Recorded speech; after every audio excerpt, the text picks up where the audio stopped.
Jadi citra kita tentang kaya dengan cara-cara yang tidak benar, ingin kaya dengan cepat, dengan tidak melalui usaha ini, ternyata berpengaruh sampai sekarang. Nah, dalam bentuk apa? Generasi milenial dengan pesugihan baru. Apa? Dalam bentuk apa? Mereka pengen sugih, terus kalau perempuan tidak bisnis dengan mencari pesugihan tadi, tapi dengan prostitusi online, menjual narkoba, nah, penipuan lewat online dan sebagainya. Jadi apa sebenarnya di balik ini? Kita gagal dalam mendidikkan etos kerja, bisnis kepada anak-anak kita. Sehingga pekerjaan berikutnya itu adalah bagaimana mendidik kepada anak-anak kita itu, mahasiswa dan sebagainya itu, semangat wirausaha tapi berbasis usaha, bukan berdasarkan pada kegiatan-kegiatan yang kita sebut yang melahirkan orang kaya haram itu. Saya kira itu pemantik yang bisa saya sampaikan, nanti bisa didiskusikan. Assalamualaikum warahmatullahi wabarakatuh.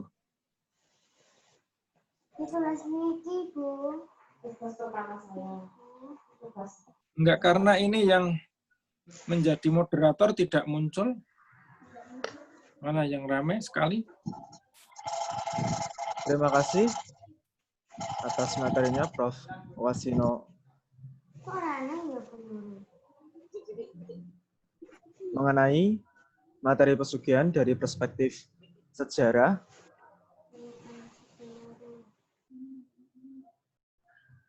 selanjutnya yakni dialog. Bagi audien yang mau bertanya silakan, tiga penanya. Inswarna.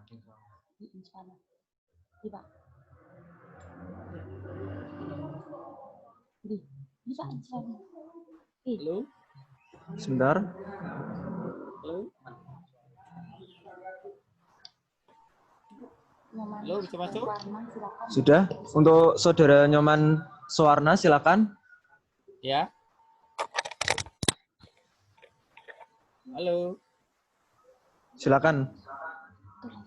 Terima kasih atas waktu yang diberikan. Menarik sekali apa yang dipaparkan oleh materi terkait dengan menggunakan pesugihan. Memang zaman dulu sering kita dengar bahwa orang sering menggunakan pesugihan atau nama lain. Tetapi di era modern juga sering kita temukan orang menggunakan penglaris agar dagangannya bisa laku. Nah, kira-kira itu sepadan tidak yang dikategorikan sebagai pesugihan itu? Atau jangan-jangan memang dia sudah dagangannya sudah laris gitu. Sehingga orang mengasumsikan bahwa dia menggunakan itu, dan itu sering terjadi persaingan yang tidak sehat. Apa ada hubungannya dengan persaingan yang tidak sehat terkait dengan orang menggunakan yang namanya penglaris? Mungkin itu. Terima kasih. Mohon penjelasan.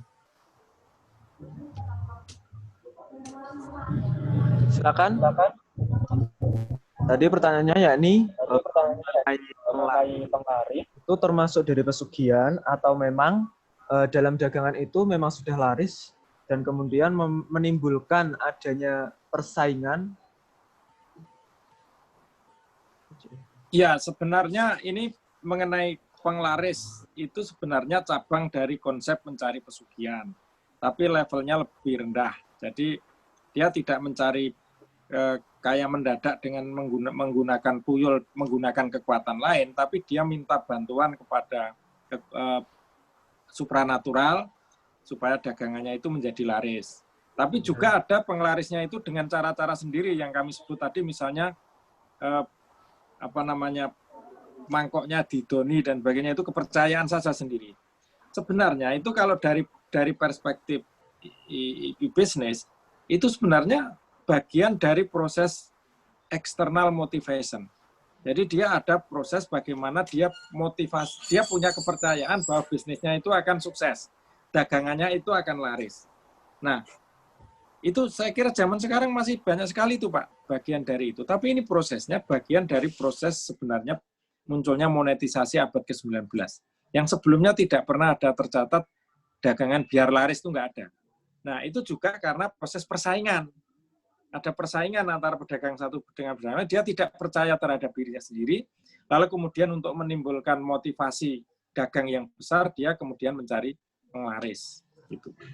Tapi ini juga menarik juga, mata rantai itu kemudian melahirkan kelompok-kelompok supernatural yang saya tidak tahu apakah dia itu benar-benar tahu atau tidak, dia laku. Gitu loh. Termasuk kakek saya dulu itu bagian yang sering didatangi oleh orang itu untuk penglaris itu Pak. Makasih. Mana Bapak Nyoman? Lebih lanjut lagi boleh? Boleh, boleh. Baik Pak, karena menarik ini Pak, ini kan tradisi-tradisi lama ini yang saya dengar memang ketika dagangannya diberi pelaris atau dijagain sehingga dagangan itu tidak akan diganggu oleh pencuri dan lain sebagainya.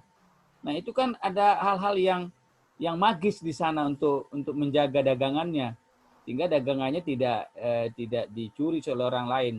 Tapi di sisi lain di era modern ini masih terdengar itu Pak, dagang-dagang itu menggunakan penglaris gitu, baik itu dagang yang didorong maupun bakso dan lain sebagainya, hingga kadang-kadang wah kita ini kalah dengan dagang yang si A gitu, kita kalah dengan dagang si B gitu. Nah itu rumor di masyarakat itu apakah kalau kita kaji itu Pak dalam perspektif budaya dan ritual dan agama bisa nggak Pak? Atau antropologi Pak? Karena itu berhubungan dengan keyakinan kan, keyakinan terhadap hal-hal yang berhubungan dengan supranatural Pak. Mungkin itu Pak. Terima kasih. Mungkin saya bisa Silakan Bapak Wijanarko. Itu mungkin Pak Wijanarko itu. Silakan.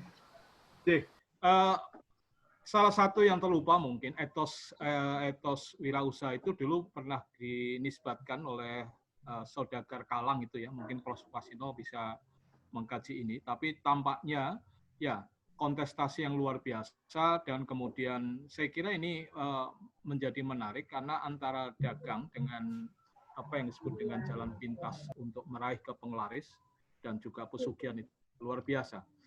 Percaya atau tidak, salah satu contoh yang menarik dari persaingan warteg itu.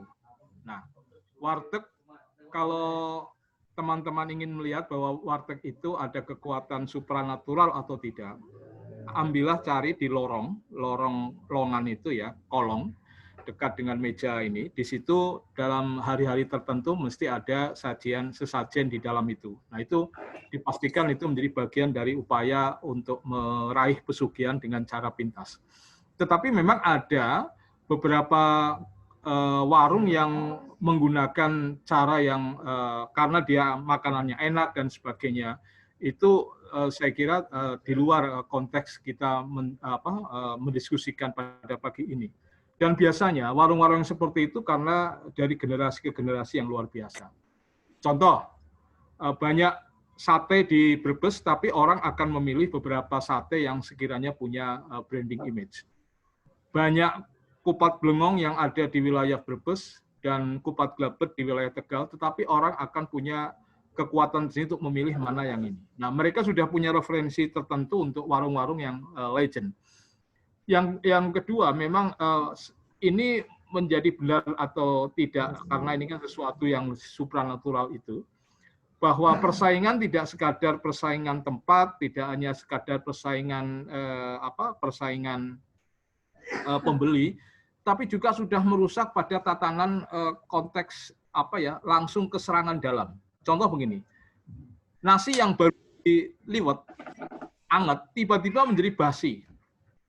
Itu bisa terjadi pada tradisi warung-warung yang ada di Pantura, jika kemudian dalam konteks kontestasi ini. Kalau dalam kajian akademis kan ini hal yang tampaknya kurang menarik. Tapi salah satu yang contoh terbaru kan kajian pakar Swedia, Norwegia, yang kemudian bukunya diterbitkan oleh Yayasan Nobel Indonesia tentang pesugihan dalam konteks ini. Kemudian juga sebelumnya kalau tidak salah literatur tentang sejarah tuyul, kemudian babi ngepet itu sudah diaktualisasikan dalam narasi yang ditulis oleh Van Hien sekitar awal abad 20. Nah, tetapi yang perlu kita sikapi memang ini undercover. Orang kalau berbicara warung, berbicara seperti pesugihan dan sebagainya, mereka itu nyolowati lah. Artinya mereka menjadi rahasia bagi masing-masing ini. Tapi kebanyakan warung-warung yang dikelola oleh yang dikatakan kaum santri, wong cilik santri, itu memiliki etos yang luar biasa. Contoh di Pekalongan pun juga sama, ada beberapa warung yang legendaris, dikelola oleh yang kalangan santri, mereka tetap menjadi sesuatu yang laris tanpa harus mengandalkan tradisi pesugihan. Nah, kemudian pesugihan itu juga penglaris ini tadi sudah disebutkan oleh Prof. Wasino tentang prostitusi yang menarik. Di kami itu ada dukun supranatural yang khusus untuk susuk. Terakhir yang meninggal, dukun susuk itu umurnya sekitar 80 dan mereka punya kolegi yang luar biasa. Para pekerja seks komersial agar mereka bisa meraih pelanggan, mereka pasang susuk. Susuknya nun sewu itu di bagian yang paling intim. Bahkan saya diajak, yo anggar pengen weruh meneo, lah molah mbah ya. Jadi itu sesuatu yang menarik. Atau jika ingin penjual warung yang ini tidak hanya pesugihan dalam konteks tadi ya, tapi susuk itu kemudian simpan di bibir ini dengan kerling senyum yang begitu menawan, para pembeli akan datang. Nah, ini salah satu kekuatan, percaya atau tidak itu magis. Walaupun tadi Prof. Wasino mengatakan mitos, namun bagi orang Pantura bagian barat, cerita itu mungkin menarik kalau dari sisi kajian antropologi. Walaupun kita tidak menampik banyak cerita tentang orang kaya tetapi dengan cara yang wajar. Contoh di kami tadi Prof. Wasino sudah mengatakan nama-nama perempuan tajir. Di Tegal itu ada ungkapan mardiah, duitnya mardiah, sahahaha. Nah, kalau kami di Brebes itu ada perempuan tajir namanya muntuk. Muntuk itu kalau dalam bahasa kita itu semok. Nah, orang-orang yang cerita lisan berkembang itu muntuk itu punya tubuh yang padat, kemudian dan kemudian tubuhnya seperti kalau kita lihat ya kalau ukuran sekarang ya kayak Ayu Azhari lah, Anda bisa bayangkan sekitar tahun abad akhir 19 itu muntuk menjadi bagian perempuan tajir. Namanya Siti Aminah, itu ada di Losari. Sampai sekarang ini warisannya itu menjadi bermasalah karena kebetulan muntuk itu tidak punya anak, tapi mengangkat anak yang bernama Ramah. Dan kemudian setelah dua-duanya meninggal, suaminya Abdul Ghani meninggal, muntuknya meninggal, ini berebut warisan. Ini contoh menarik bagaimana perempuan-perempuan tajir tidak hanya sekadar di Pekajangan, Pekalongan, tidak hanya di Rawean, di kami juga ada cerita perempuan tajir tentang mardiah dan juga muntuk itu. Terima kasih. Bagaimana Bapak Nyoman Suwarno? Enggak, saya ingin melengkapi apa yang disampaikan oleh Mas. Silakan. Jadi begini, memang di dalam masyarakat pada saat ini itu memang ada kepercayaan dan perilaku mengingu pesugihan, mengingu penglaris. Itu beda loh pesugihan dengan penglaris, itu harus dibedakan. Jadi pesugihan itu dia minta tolong pada makhluk lain supaya dia kaya mendadak. Dan sebenarnya dia tidak usah bekerja keras saja, dia akan menjadi kaya. Sementara kalau penglaris itu agak beda, dia tetap bekerja. Nah, tapi kemudian bekerjanya itu supaya lebih cepat, lalu dia minta bantuan penglaris. Ada kepada kekuatan-kekuatan supranatural dan sebagainya. Seperti yang disebut tadi mengenai orang yang bekerja di prostitusi, dia tetap bekerja. Nah, tapi dia tetap menggunakan penglaris. Jadi dibedakan antara penglaris dan pesugihan. Terus kemudian, apakah itu sebenarnya terbukti atau tidak?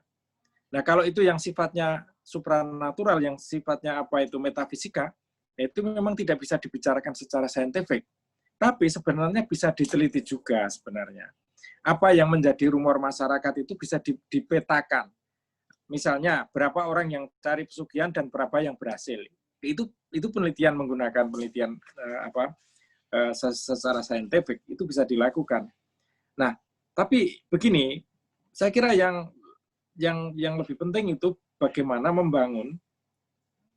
Saya belum juga, karena begitu kepercayaan masyarakat itu pada masa Belanda itu bisnis Belanda itu juga mengakomodasi masyarakat supaya buruh-buruhnya mau bekerja. Sampai sekarang masih, yaitu pabrik gula misalnya. Pabrik gula itu kalau mau mulai giling, itu karena masyarakat percaya kepada kepercayaan itu, orang-orang Belanda itu memotong leher kebo, kemudian ditanam untuk proses giling itu. Belanda ya nggak percaya itu, tapi supaya karena masyarakat punya kepercayaan seperti itu, lalu dia tradisi itu supaya masyarakat yakin. Jadi kalau saya melihat ada hal-hal yang sifatnya itu adalah untuk menimbulkan inner motive, external motivation. Jadi motivasi luar supaya karena ada kepercayaan saya ini loh, saya sudah dapat rapal dari kiai siapa, saya dapat rapal dari supernatural siapa, sehingga saya yakin bisnis saya akan laris. Tapi tetap bekerja 24 jam, tetap bekerja 12. Jadi sebenarnya yang membuat sukses itu juga dia bekerja. Nah ini berbeda dengan yang kita maksudkan dengan pesugihan itu ya. Jadi beda itu. Terima kasih.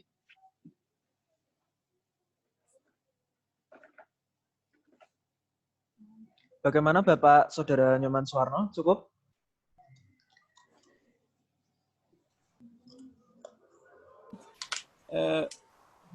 Terkait dengan pesugihan ini, memang biasanya dikenal tuh di Jawa gitu, tapi di tempat lain, contohnya di Mataram, tempat lain tuh mungkin beda namanya pesugihannya.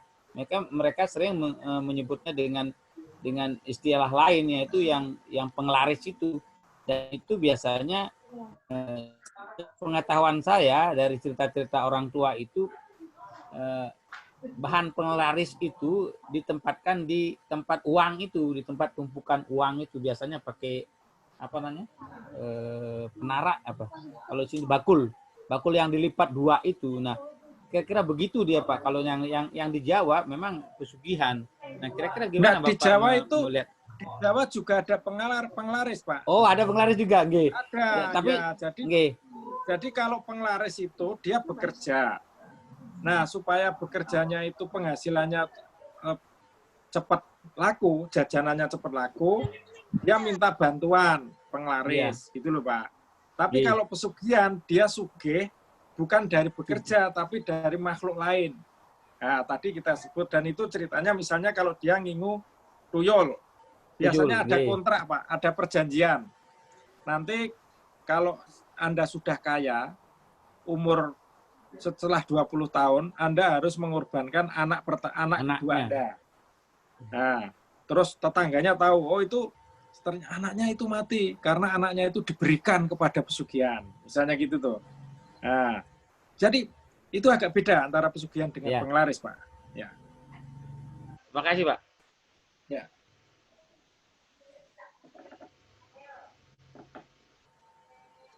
Saya kira cukup ya Bapak Nyoman Suwarno. Lanjut cukup. Ya, terima kasih. Lanjut ke pertanyaan kedua, yakni dari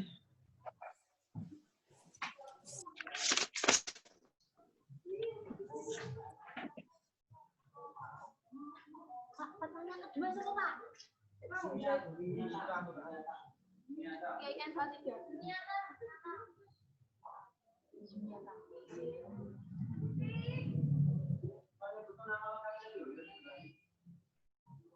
Silakan Saudara Zunita Nuraini.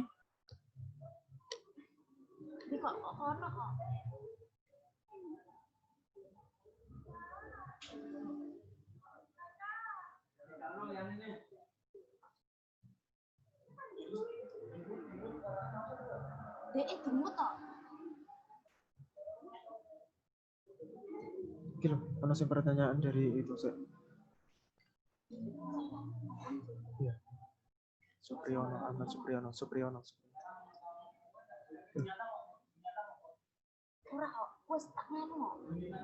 Zunita Nuraini.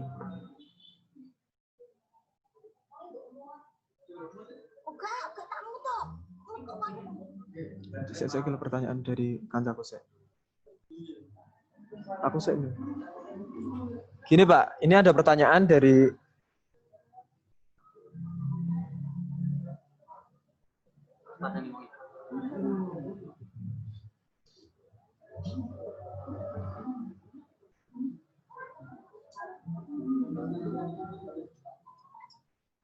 siapa? Pertanyaan siapa?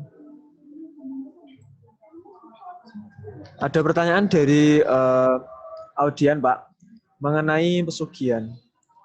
Nah, apakah dalam ritual-ritual dalam pengambilan pesugihan tersebut semuanya itu ada korban atau tumbal yang dikorbankan gitu?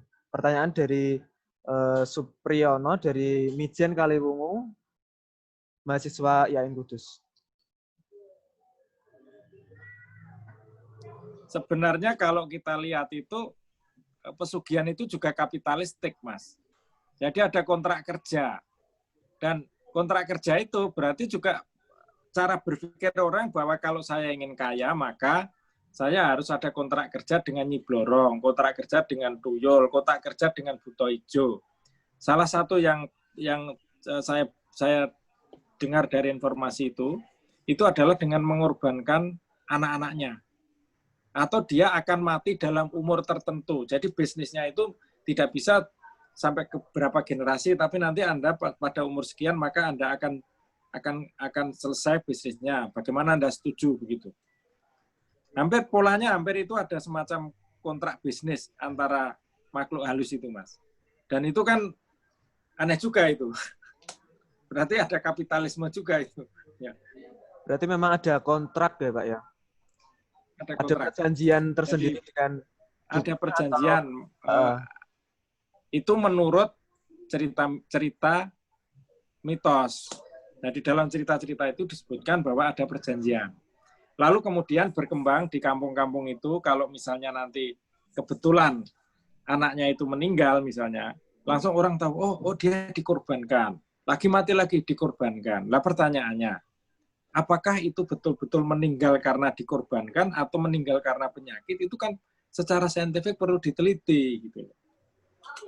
Tapi saya justru bertanya ya, ini Anda mengadakan KKN dengan tema yang cukup menarik pesugihan itu, target Anda apa? Kang Rosid.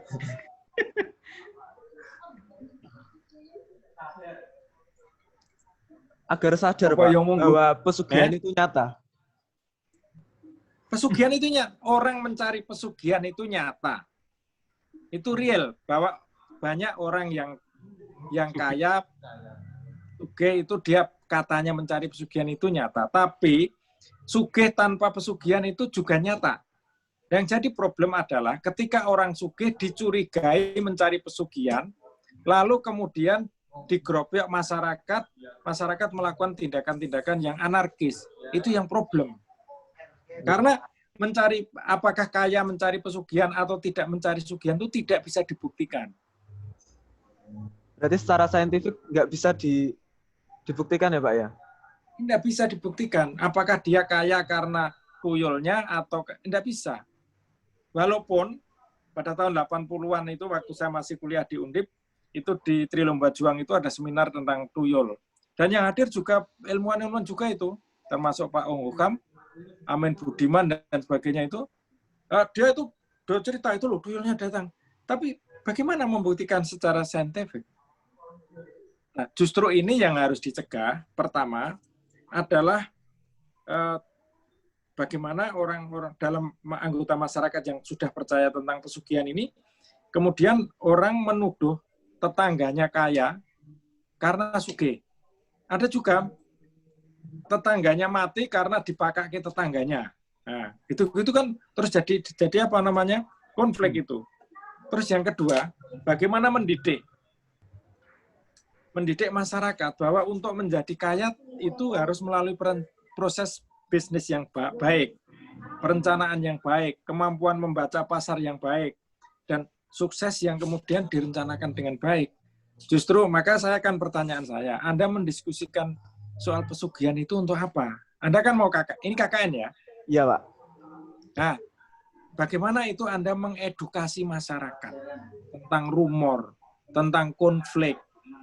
Itu, dan maaf, kebetulan saya hidup dalam masyarakat yang seperti itu, kan saya tinggal, orang tua saya juga bakul dulu waktu saya kecil, dan isu-isu seperti itu berkembang. Bahkan ada salon, salon kecantikan laris sekali.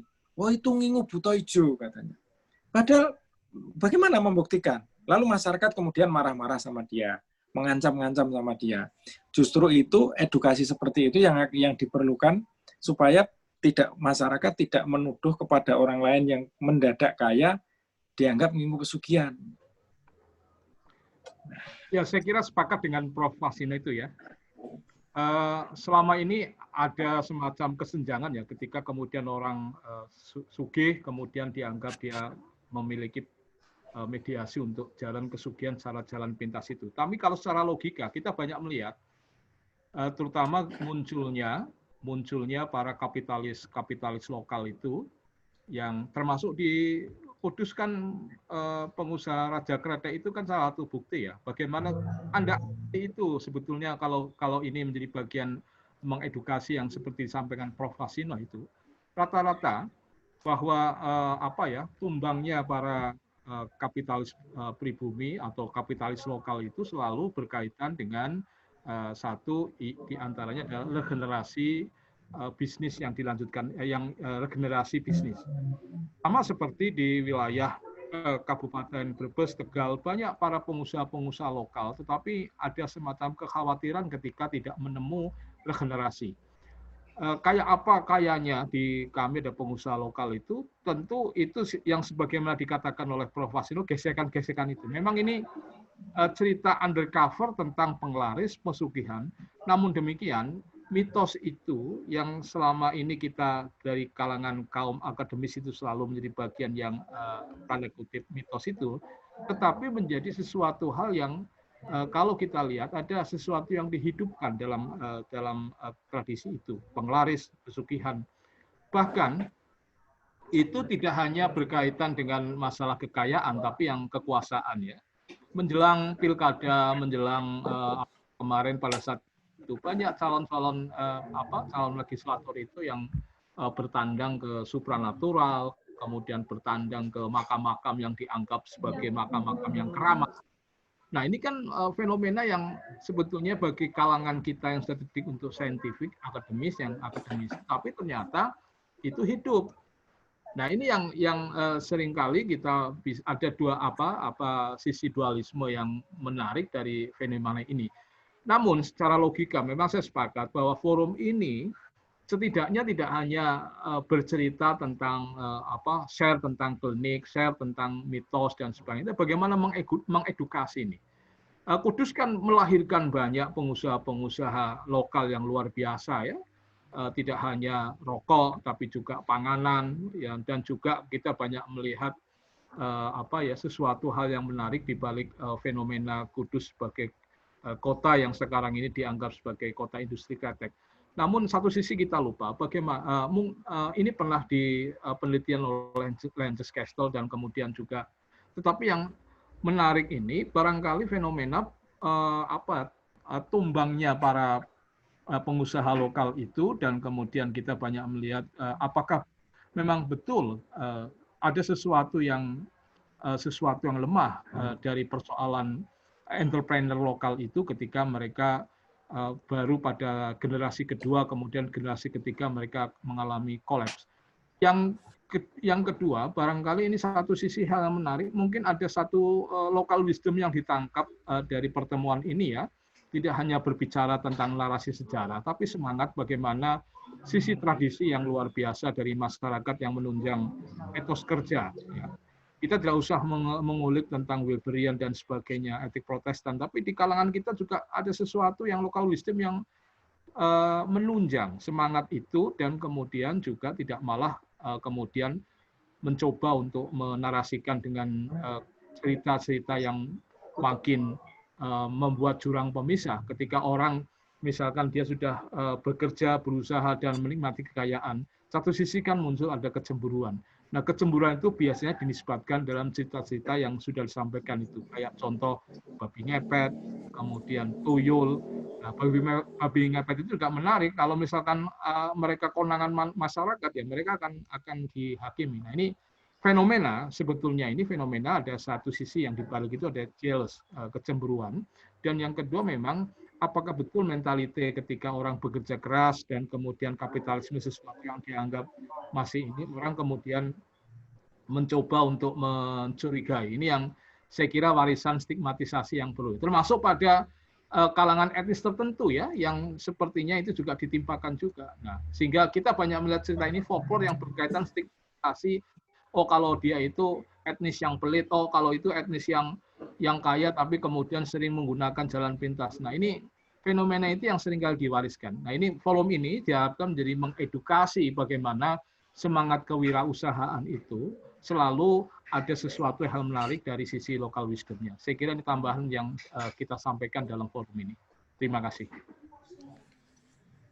Ya, saya ingin menambahkan. Silakan. Jadi kita tidak mungkin akan memotong tradisi secara tiba-tiba.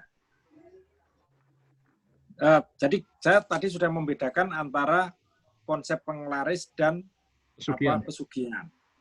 Nah, penglaris ini mungkin kalau disurvei Mas Wijanarko, saya punya hipotesis. Mungkin 90% pedagang-pedagang kelas menengah ke bawah itu pakai penglaris. Hanya ini karena ini kuliahnya teman-teman di UIN ya. Lalu Anda mau berbuat apa terhadap seperti ini? Ini tradisi dan melekat apalagi di dunia Nahdlatul Ulama. Abangan itu sudah makin sedikit sekarang. Jadi kalau dulu teorinya Gertz itu tentang abangan santri dan priai, sekarang ini sudah abangan yang berbau santri, priai yang berbau santri, sudah banyak sekali, sudah ke arah ke situ.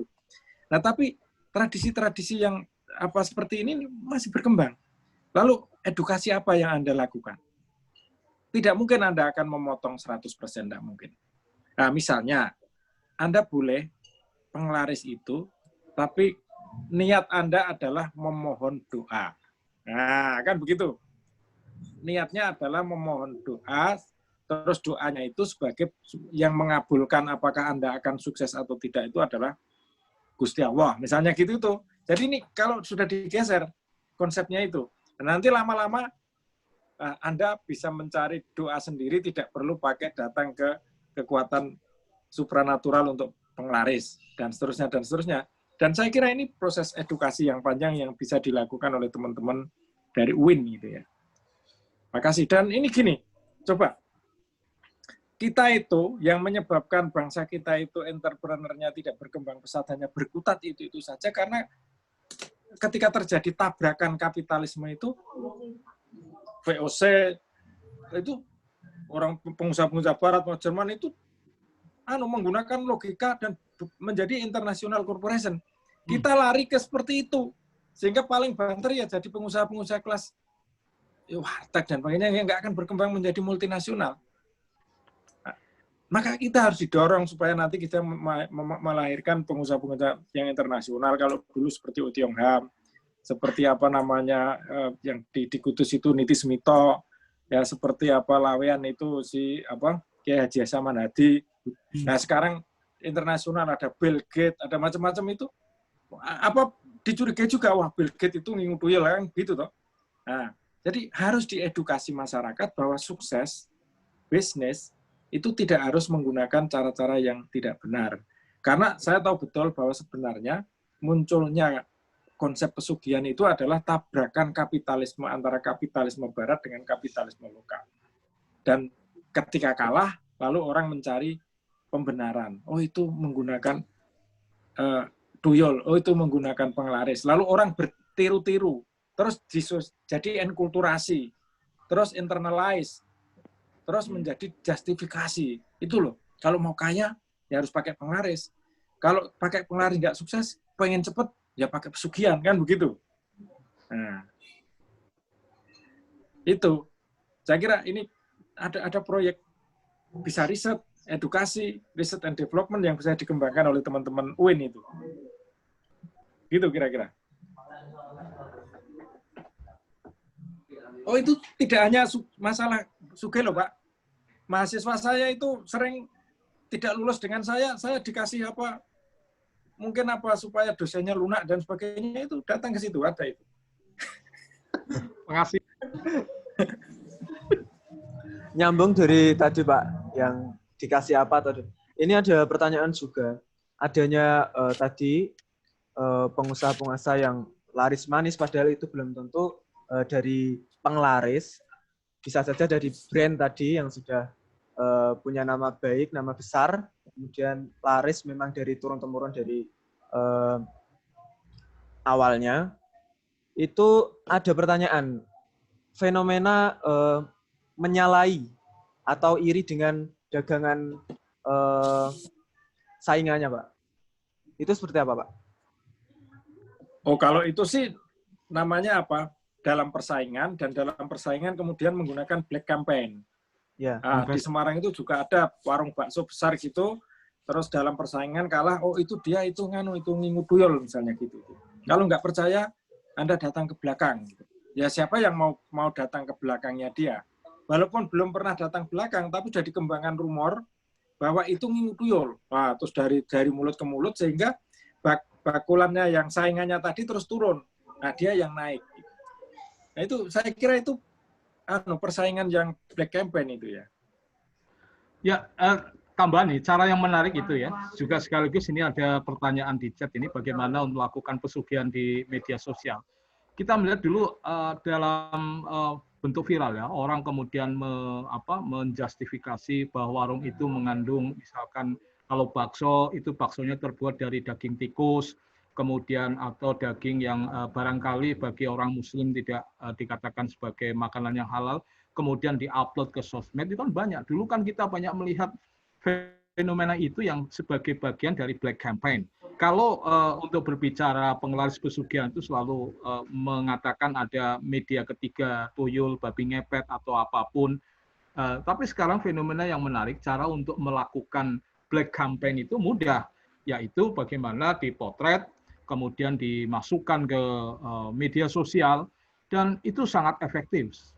Salah satu contohnya yang menimpa seorang pedagang bakso yang laris, kemudian dia tiba-tiba dihajar dengan serangan di dunia digital. Demikian pula kita banyak melihat persaingan-persaingan yang menarik untuk kontestasi yang tidak siap, atau siap tapi ini merupakan salah satu yang menarik adalah bagaimana black campaign itu meruak dalam dunia media sosial. Walaupun kita akui sekarang ini tren yang menarik justru dengan menggunakan online dan sebagainya, daring ini kan promosi yang mereka ciptakan dengan Instagram dan sebagainya juga sesuatu yang saya kira itu untuk bisa menghilangkan kesan perseteruan dagang melalui cara-cara yang jalan pintas itu. Nah, apa yang disebut dengan simulakra ini yang oleh Badrullah itu menarik karena fenomena ini orang melihat contoh black campaign itu di media sosial itu sangat tajam dan bahkan bisa meruntuhkan seseorang dalam waktu hitungan menit, tidak perlu menunggu waktu yang lama. Istilah ideologi viral, istilah ideologi hasta, kemudian tag dan sebagainya ini kan menjadi fenomena yang sekarang ini untuk bisa melihat bagaimana dunia milenial, dunia media sosial itu sekarang bertumpu pada jagat media yang barangkali ini menjadi salah satu studi yang menarik untuk kita kaji, fenomena pesugihan yang melalui black campaign media sosial. Dan itu sesuatu yang menjadi jamak, isu yang dikembangkan adalah isu makanan halal haram, kemudian isu yang dikembangkan adalah makanan yang bersyar'i atau tidak bersyar'i. Itu kan contoh yang kita lihat kan, walaupun apakah terlepas meme atau tidak meme kan justru makanan menjadi terpidana kan ketika kemudian diserang dengan fenomena seperti itu. Nah, tidak hanya orang yang terpidana, sekarang pun kebudayaan, tradisi, adat, itu kan fenomena sekarang orang menjadi sensitif dengan apa ya yang saya katakan ini. Nah, IAIN sebagai bagian dari perguruan tinggi yang memiliki nilai khas itu, barangkali ini sesuatu yang bisa menjadi mengedukasi cara-cara meng-create fenomena yang terjadi bagi kita ya. Jangan sampai kemudian kekayaan kebudayaan kita, tradisi yang ini kemudian atas dasar kemudian menjadi tanda kutip kesalehan ini tiba-tiba dipotong kompas. Tidak akan mungkin. fenomena perkembangan Islam di Kudus kan membutuhkan waktu yang cukup lama. Apalagi kita sekarang ini yang generasinya sudah juga jauh lebih lama. Apakah mampu untuk menebas misalkan ini tradisi ini tidak sesuai, ini tradisi ini tidak sesuai. Barangkali bersanding dan kemudian melakukan satu filterisasi yang menarik, mengakomodir yang bermanfaat dan sesuatu yang kira-kira bisa menunjang satu sama lain, mengapa tidak?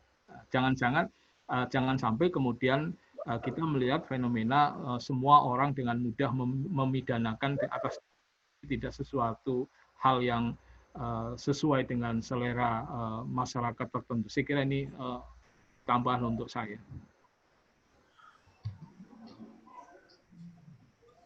Ini Pak, terima kasih atas jawabannya. Ada pertanyaan lagi dari lewat chat bahwa di Kudus banyak makam keramat, ya. Dan ternyata setelah ditelusuri itu banyak yang meminta pesugihan atau melakukan ritual di makam keramat tersebut, tetapi ternyata tidak dari kalangan yang dianggap sebagai kaya. Ternyata banyak dari kalangan menengah ke bawah, petani, pedagang-pedagang kecil itu yang melakukan ritual, entah itu biar panennya melimpah atau dagangannya laris, pedagang-pedagang kecil. Nah, dari perspektif sejarah dan juga budaya, apakah penyelewengan-penyelewengan saat berziarah itu seperti apa, Pak?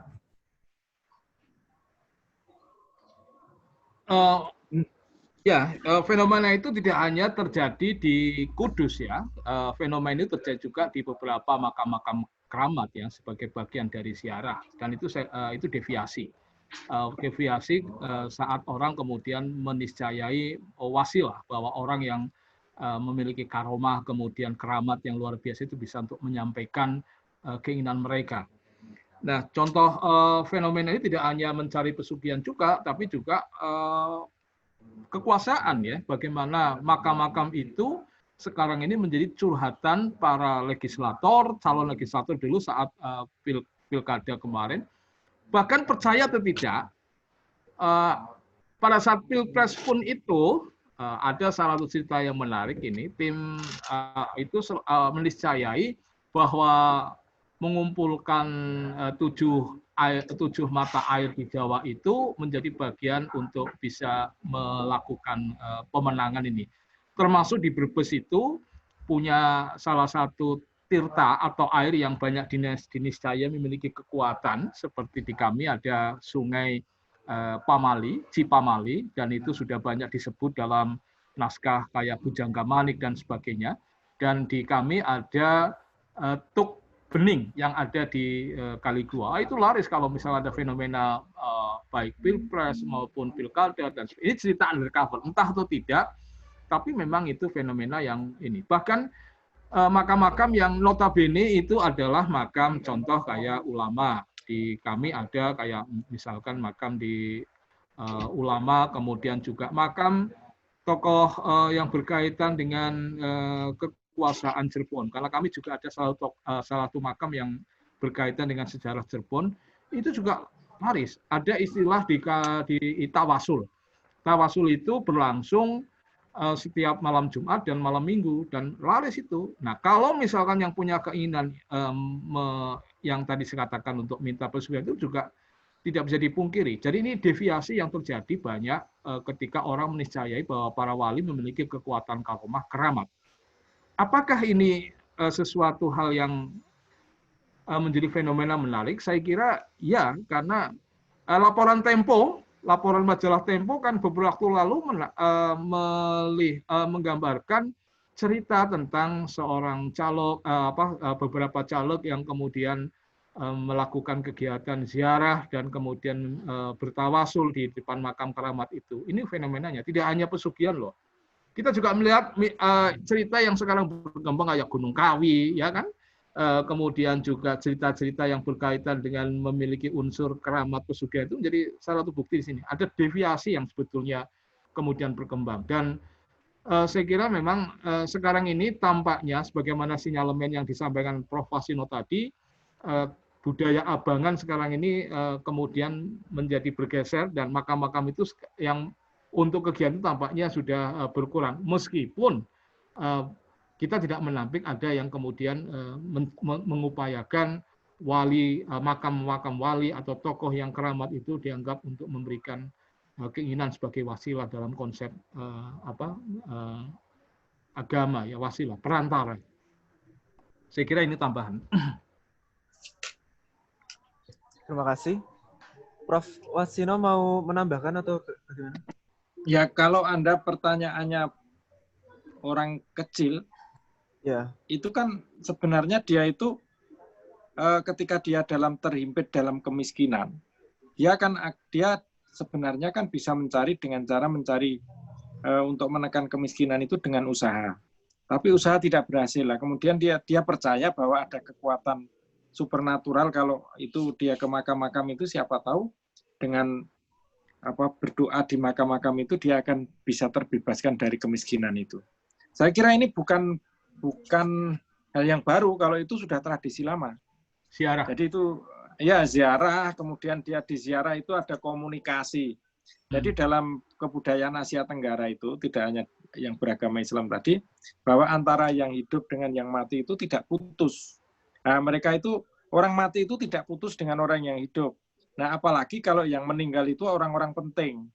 Nah, kalau dalam Islam kemudian disebut sebagai wasilah dan sebagainya untuk perantaraan ke Tuhan. Tapi dia menganggap bahwa dia masih punya komunikasi. Minta tolong, Pak, saya itu kok jadi miskin. Padahal Bapak dulu gini. Ada yang seperti itu masih berjalan di dalam masyarakat. Nah, tapi terus ada makam orang penting, misalnya makamnya yang paling laris itu kan di sana, di lereng Muria itu. Saya lihat itu kalau ingin kaya datang ke Muria misalnya. Nah, dia datang ke sana berdoa. Dan itu bukan sesuatu, itu sudah lama itu ya. Nah itu bisnisnya orang-orang IAIN itu gimana?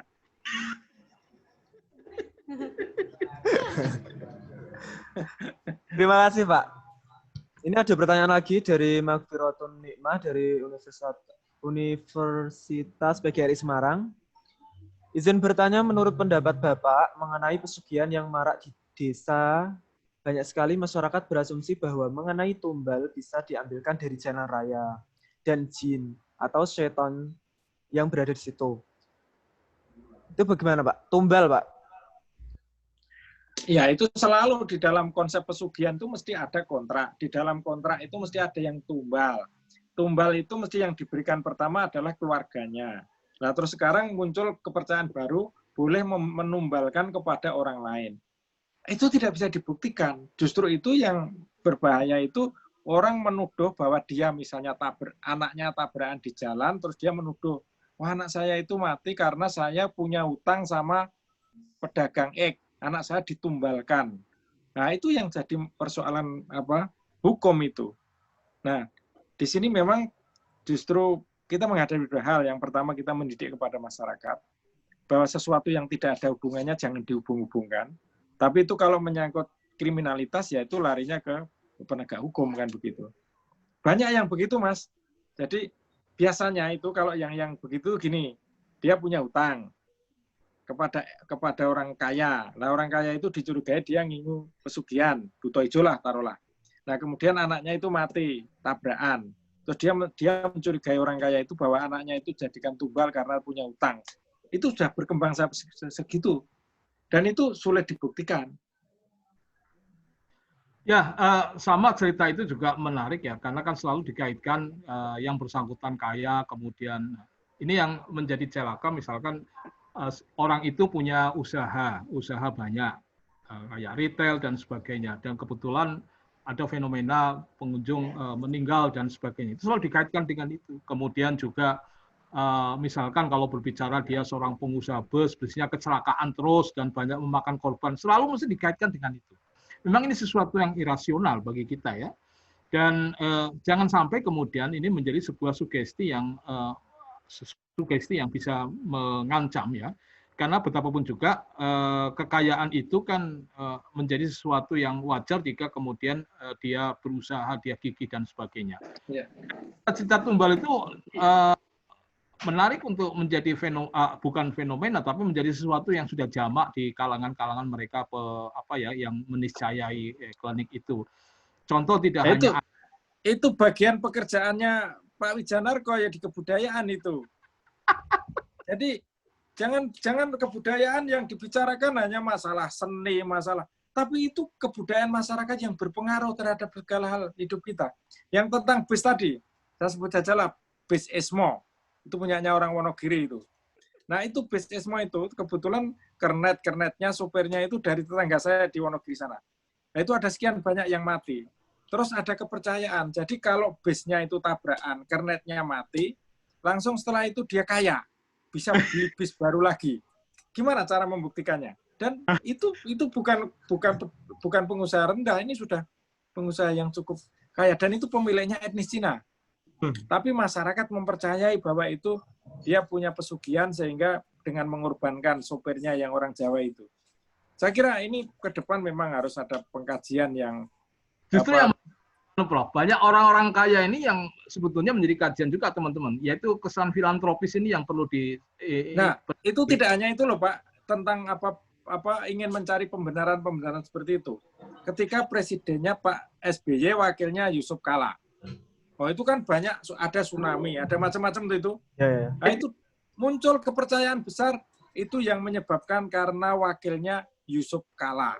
Terus diotak-atik, itu dari kata kolo, betoro kolo, ingin mencari korban. Kan kacau itu. Nah, jadi itu kan, dan itu muncul, rumor-rumor seperti itu menjadi panjang lebar. Nah, padahal itu tujuannya supaya nanti pilihan kedua, yang supaya Yusuf Kala tidak dicalonkan menjadi wakil presiden. Tujuannya itu sebenarnya. Saya selanjutkan ya, filantropis itu yang sebetulnya menjadi sisi yang menarik dari semangat etos kapitalis pengusaha lokal. Ini ada satu cerita tapi belum niscaya, kayak Raja Kredek Niti Semita itu pernah membantu Syarikat Islam, kemudian juga pernah membantu Soekarno, walaupun ini masih harus dikuatkan. Ini betapa menarik, jaring-jaring antara bisnis dengan kuasa ini fenomena yang sudah wajar pada masa lalu ya. Dan tumbuhnya korporat nasional itu tidak bisa dipungkiri dari bersandingnya antara pengusaha dengan penguasa.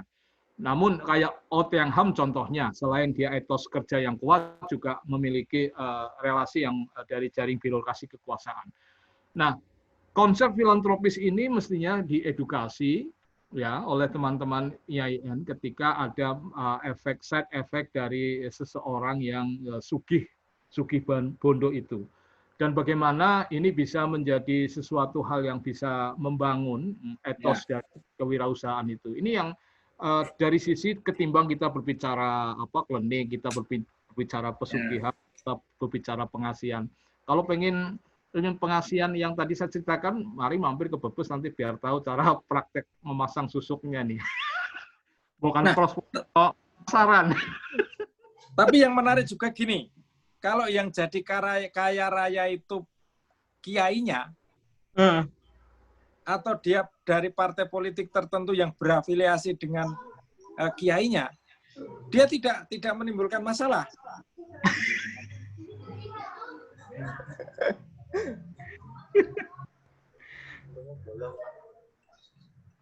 Nah, nah justru itu yang kita lihat sisi yang tak bisa dipungkiri lah sekarang ini bahwa banyak pengusaha yang lahir dari kelompok santri itu, Prof. Dan masyarakat memang agak menjadi pekewo ya saat kemudian mengunjing itu. Lain misalkan ketika ternyata pengusaha itu dari misalkan strata kelas abangan dan sebagainya. Namun yang paling penting dari pertemuan ini diharapkan teman-teman ini itu bisa mengeksplor semangat living culture orang-orang Kudus itu yang kita bicarakan ini, karena Kudus itu bagian sesuatu hal yang menarik dan sudah banyak dikaji dari sisi tidak hanya dari sisi agama tapi juga politik. Kemudian juga yang mungkin perlu menjadi ini adalah entrepreneur itu yang disemangati. bagaimana tumbuhnya para pengusaha-pengusaha itu dan kemudian bagaimana jejaring ini menjadi sesuatu yang bisa ini. Kayak munculnya tokoh seperti Haji Jamhari, kemudian Niti Semito, kemudian teman-teman pengusaha-pengusaha lain. Ini kan fenomena yang patutnya sehingga Anda tidak hanya membicarakan di luar konteks Kudus, tapi juga bagaimana Kudus itu punya kontribusi yang besar bagi Indonesia. Saya kan tadi misalkan hubungan antara Raja Kretek dengan Soekarno, kemudian bagaimana dengan pergerakan kebangsaan waktu itu. Ya. Terima kasih Bapak Wijarno dan juga Prof. Wasino. Ini ada pertanyaan lagi dari Bapak Nyoman Suwarna. Lagi, izin bertanya tertarik pendapat Pak Wijarno terkait pemidanaan terkait makanan. Sampai pada bidang pariwisata halal dan tidak halal. Ada juga taksi syariah. Bagaimana pendapat Bapak? Mohon penjelasannya. Wah, itu sudah di luar apa? Di luar diskusi kita ya. Dua nanti Prof. Kang Rasul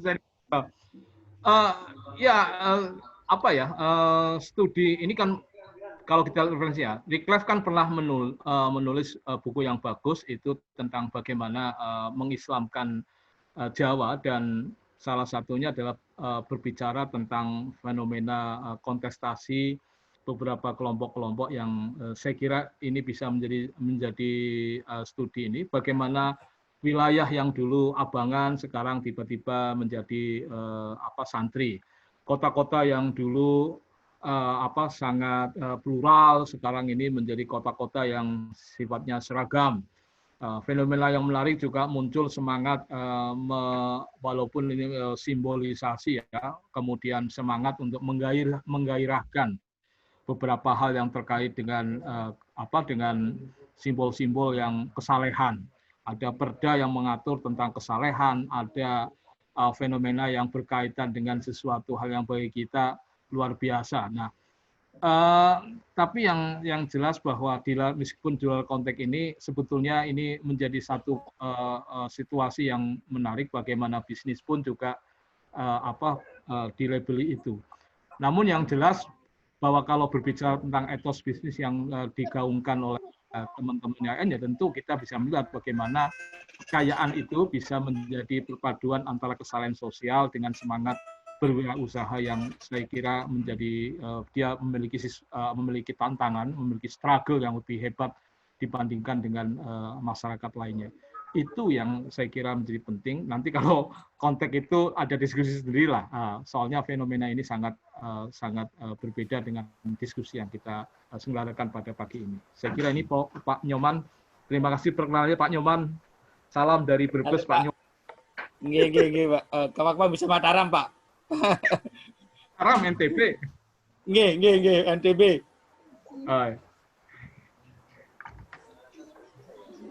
Silakan moderator. Pertanyaan terakhir itu ya Pak ya.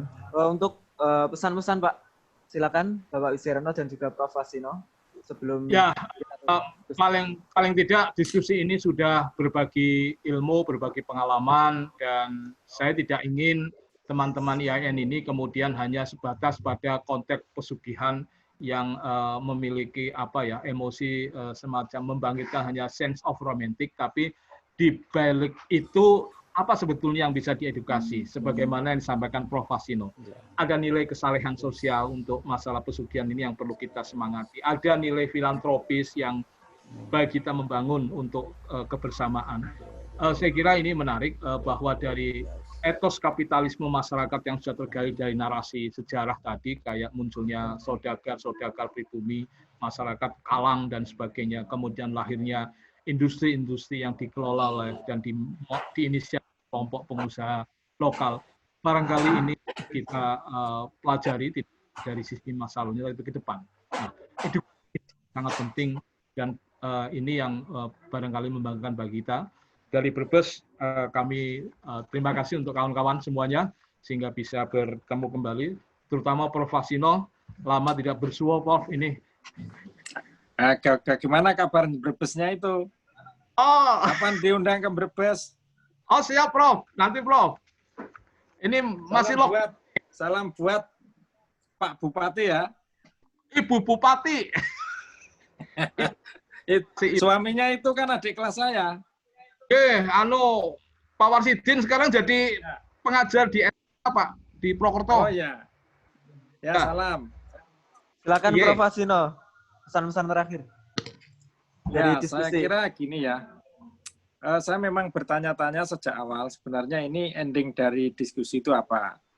Saya sarankan endingnya pertama adalah bagaimana mendidik masyarakat Kudus, masyarakat Indonesia itu dia mengembangkan bisnis kewirausahaan yang baik, sehingga nanti akan melahirkan kelompok-kelompok wirausahawan yang sukses, dan dia supaya tidak percaya pada kepercayaan yang sebenarnya itu tidak ada kaitannya dengan kekayaan. Itu saya menganggap sebenarnya kalau masalah pesugihan itu sebenarnya lebih banyak rumor dibandingkan dengan realitas. Jadi orang menjadi sugih tidak harus dengan pesugihan. Kemudian penglarisan, boleh melakukan penglarisan, tapi itu harus dimaknai bahwa sebagai external motivation dalam bentuk doa yang dilakukan oleh orang lain.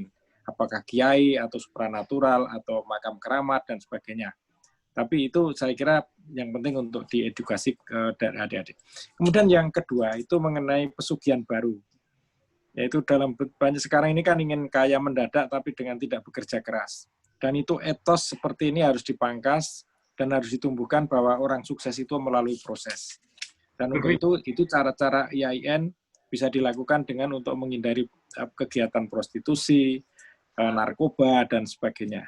Korupsi, termasuk korupsi. Karena banyak juga yang tadinya kuliah di, maaf ya, ini jangan dilanjutkan, kuliah di perguruan tinggi yang sangat agamis pun, setelah dia terjun ke dunia politik itu juga tergoda masalah pesugihan baru dalam bentuk korupsi. Terima kasih.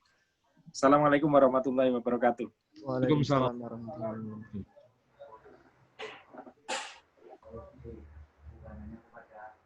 Acara yang selanjutnya yakni penutup. Sebelum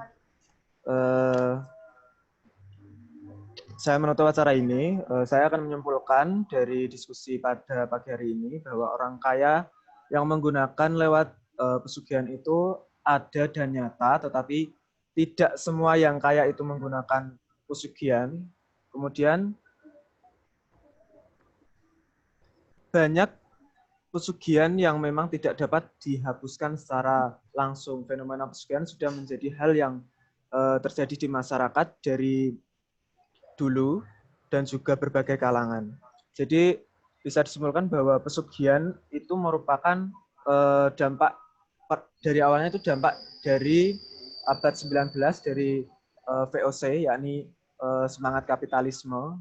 Kemudian hal tersebut terjadi persaingan sehingga ada istilah tadi, ingin tidak mau kalah dari sistem kapitalisme ini. Kemudian tujuan dari diskusi ini, semoga kita sebagai sivitas akademika dari perguruan tinggi Islam dapat menyebarkan, memberikan edukasi kepada masyarakat tentang berziarah dengan baik, kemudian berdagang etos kerja yang baik, semangat bekerja tanpa ada menggunakan jalan-jalan pintas yang dari itu merupakan tidak dibenarkan oleh agama. Satu kalimat juga yang saya rancang, jika ingin menjadi orang sukses, maka tanamkan jiwa yang penuh dengan motivasi untuk semangat menjadi berhasil dan terus bekerja keras, dan jangan lupa diimbangi dengan doa. Terima kasih. Apabila ada kekurangan, saya Fitri Adi mewakili dari teman-teman. Izin pamit. Wassalamualaikum warahmatullahi wabarakatuh. Waalaikumsalam warahmatullahi wabarakatuh. Halo Pak Wisnu. Salam. Halo Pak, mantap.